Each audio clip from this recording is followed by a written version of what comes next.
ईड़ा नाड़ी पिंगला नाड़ी में क्या क्या कार्य किए जा सकते हैं या सुषुम्ना नाड़ी में क्या क्या कार्य किए जा सकते हैं।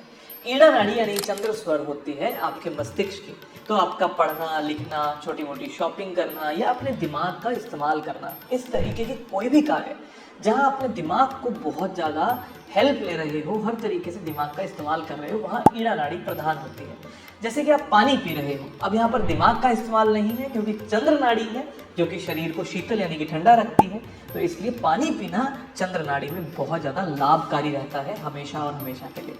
वैसे ही किसी गर्म चीज़ का सेवन करना पिंगला नाड़ी में अच्छा रहता है। अगर गर्म पानी भी पी रहे हैं तो वो पिंगला नाड़ी में अच्छा रहेगा, यानी कि सूर्य सौर में अच्छा रहेगा।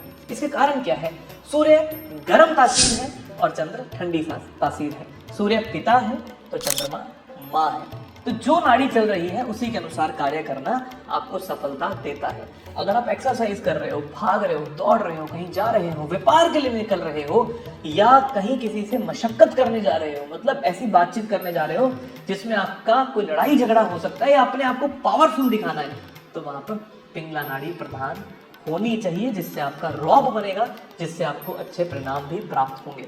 और सुषुम्ना होती है ध्यानस्थ यानी कि योगियों के लिए। जैसे आप ध्यान में बैठ गए और उस वक्त जो इच्छा आप मांगोगे वो आपकी पूर्ण होगी। इसलिए कहते हैं कि जब पूरे दिन में एक बार आपकी सरस्वती जरूर विराजमान होती है, वो पूरे दिन में एक बार नहीं, हर घंटे में एक बार होती है जब आपकी सुषुम्ना नाड़ी सक्रिय होती है। तो इसलिए गलत सोचना बिल्कुल बंद कर दें, क्योंकि अगर आपने सुषुम्ना नाड़ी के वक्त पे कुछ भी गलत सोचा तो ये बहुत ज्यादा गलत आपके जीवन के लिए हो जाएगा।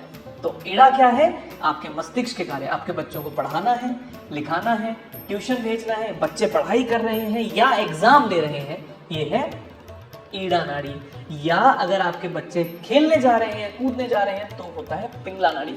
उनको भी स्वर विज्ञान सिखाइए ताकि उनका जीवन भी लाभकारी हो सके। ईड़ा पिंगला सुषुम्ना में इस तरीके से आप अपने अपने कार्यों को विभाजित कर सकते हैं। इनको सक्रिय करने का बहुत ही आसान तरीका है। मान लो आप पाठ पूजा कर रहे हो, कुछ लेखन का कार्य कर रहे हो या दिमाग का इस्तेमाल कर रहे हो और आपकी पिंगला नाड़ी चल रही है, तो कोई एक छोटा सा कॉटन बड लेके नाक के अंदर डाल लेंगे।